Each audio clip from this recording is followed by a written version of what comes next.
हम सब जानते हैं कि एआई से इमेज बनाना कितना पावरफुल है, लेकिन एक बड़ी दिक्कत है, ये बहुत स्लो है। अब सोचिए, क्या हो अगर हम इसे बनाने के पीछे की मैथ को ही बदल दें और इससे कई गुना तेज कर दें। आज हम एक ऐसी ही नई मेथड को समझने वाले हैं जो ठीक यही करने का वादा करती है। तो आज की इस चर्चा में हम सबसे पहले समझेंगे कि एआई इमेज जनरेशन में असल रुकावट क्या है। फिर एक बहुत ही दिलचस्प विरोधाभास देखेंगे। इसके बाद मल्टी लेवल सॉल्यूशन और उसके पीछे के गणित को समझेंगे और आखिर में इसके असल दुनिया के नतीजों और भविष्य पर नजर डालेंगे।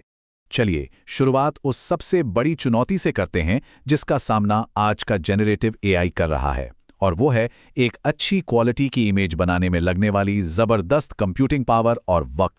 देखिए, डिफ्यूजन मॉडल्स जैसे कि डीडीपीएम्स इमेज बनाने के लिए गोल्ड स्टैंडर्ड माने जाते हैं, लेकिन उनकी बनावट ही ऐसी है कि उन्हें एक इमेज बनाने के लिए एक ही प्रोसेस को सैकड़ों, कभी-कभी हजारों बार दोहराना पड़ता है, और यही चीज उन्हें बहुत महंगा और धीमा बना देती है। इसे समझने के लिए एक मोटा-मोटा हिसाब है। ये फॉर्मूला हमें बताता है कि अगर हमें इमेज की क्वालिटी थोड़ी सी भी बेहतर करनी है, मतलब एरर एक्सआई को थोड़ा भी कम करना है, तो कंप्यूटिंग की लागत कई गुना बढ़ जाती है। ये एक ऐसी दीवार की तरह है जिसे तोड़ना बहुत मुश्किल लगता है।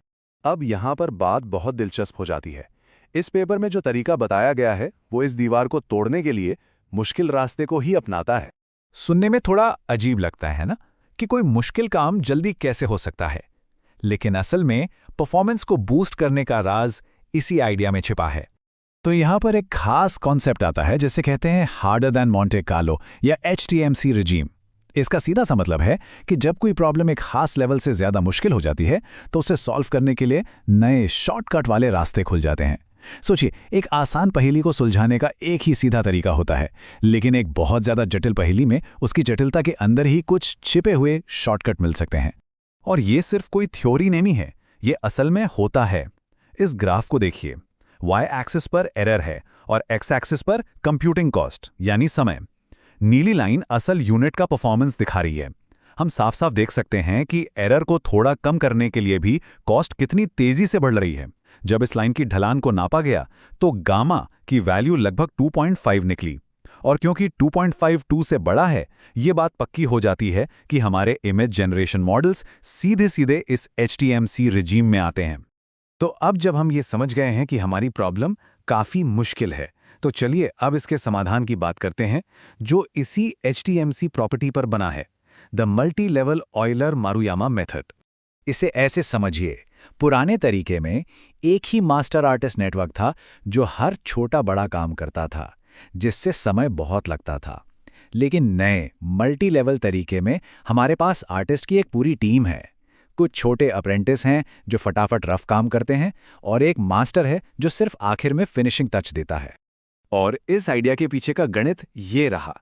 सीधी भाषा में ये मेथड हर स्टेप पर हमारी आर्टिस्ट की टीम में से रैंडमली किसी एक को चुनती है।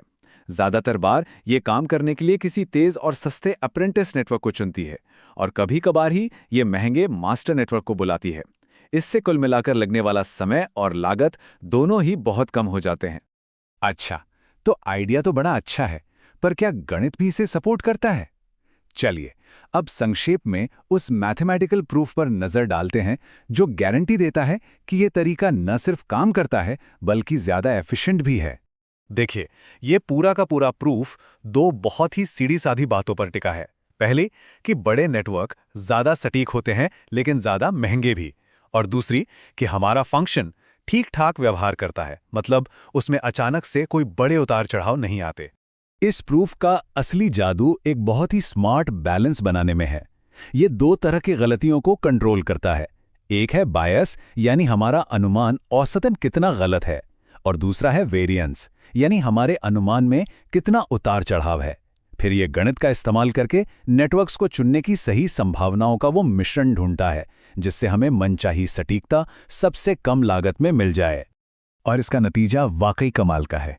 गणित ये साबित करता है कि हम इस पूरी जटिल SDE को, जो कि रैंडमनेस वाली सिस्टम को समझने का एक फैंसी तरीका है, लगभग उतनी ही लागत में सॉल्व कर सकते हैं जितनी लागत सबसे अच्छे और सबसे महंगे नेटवर्क को सिर्फ एक बार चलाने में लगती है। ये एक बहुत बहुत बड़ा सुधार है। ये सब सुनने में तो बहुत अच्छा लगता है, पर असल दुनिया में जब इसे टेस्ट किया गया तो नतीजे कैसे रहे? चलिए देखते हैं। इस चार्ट को देखिए, वाई एक्सिस पर एरर है, जितना कम उतना अच्छा। एक्स एक्सिस पर लगने वाला समय है, जितना बाईं तरफ उतना बेहतर। तो हमारा लक्ष्य है नीचे और बाईं ओर का कोना। जो सॉलिड लाइनें हैं वो पुराना तरीका है, और अब डॉट्स और क्रॉस को देखिए, जो हमारी नई MLEM मेथड हैं। ये साफ तौर पर बेहतर परफॉर्म कर रहे हैं। मतलब या तो ये कम समय में उतनी ही अच्छी इमेज बना रहे हैं, या उतने ही समय में कहीं ज्यादा बेहतर इमेज। असल में कुछ एक्सपेरिमेंट्स में तो एक जैसी क्वालिटी की इमेज बनाने में 4 गुना तक की तेजी देखी गई है। और सबसे अच्छी बात यह है कि इसका फायदा तब भी मिलता है जब इसे DDIMs जैसी दूसरी स्पीड अप तकनीकों के साथ जोड़ा जाता है।